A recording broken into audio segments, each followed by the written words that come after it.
الحمدللہ والصلاة والسلام علی رسول اللہ۔ مال میں نصاب کیا ہے؟ سوال کیا گیا ہے نوٹوں میں زکوٰۃ کا نصاب کیا ہے، اور کیا نقدی یعنی نوٹوں میں سونے کے نصاب کو مد نظر رکھا جائے گا یا کہ چاندی کے نصاب کو؟ الجواب بعون اللہ سبحانہ و تعالی۔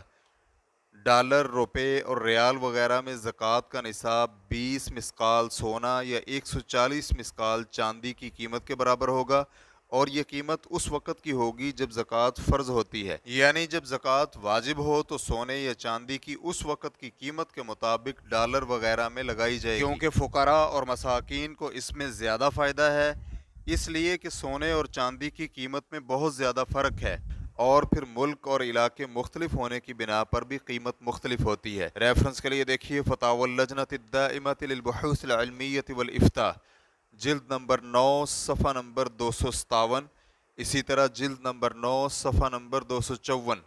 اور یہ دیکھتے ہوئے کہ اس وقت چاندی کے نصاب کی قیمت سونے کے نصاب کی قیمت سے کم ہے، تو اس بنا پر اگر ایک شخص کے پاس چاندی کے نصاب کی قیمت کی کرنسی اس کے پاس ہو تو وہ زکوٰۃ ادا کرے گا، اور چاندی کا نصاب تقریباً 595 گرام بنتا ہے، لہٰذا اتنی قیمت کی کرنسی کا مالک انسان سال گزرنے پر اپنے پاس موجود کرنسی میں ہر 1000 پر اس کرنسی کے 25 ادا کرے گا۔ فتوی الشیخ محمد صالح المنجد، واللہ تعالی اعلم۔ اسلام کیو اے ریکارڈنگز، مؤسسۃ الشیخ محمد صالح المنجد، المملکۃ العربیۃ السعودیہ، فتویٰ نمبر 2795۔ والسلام علیکم ورحمۃ اللہ وبرکاتہ۔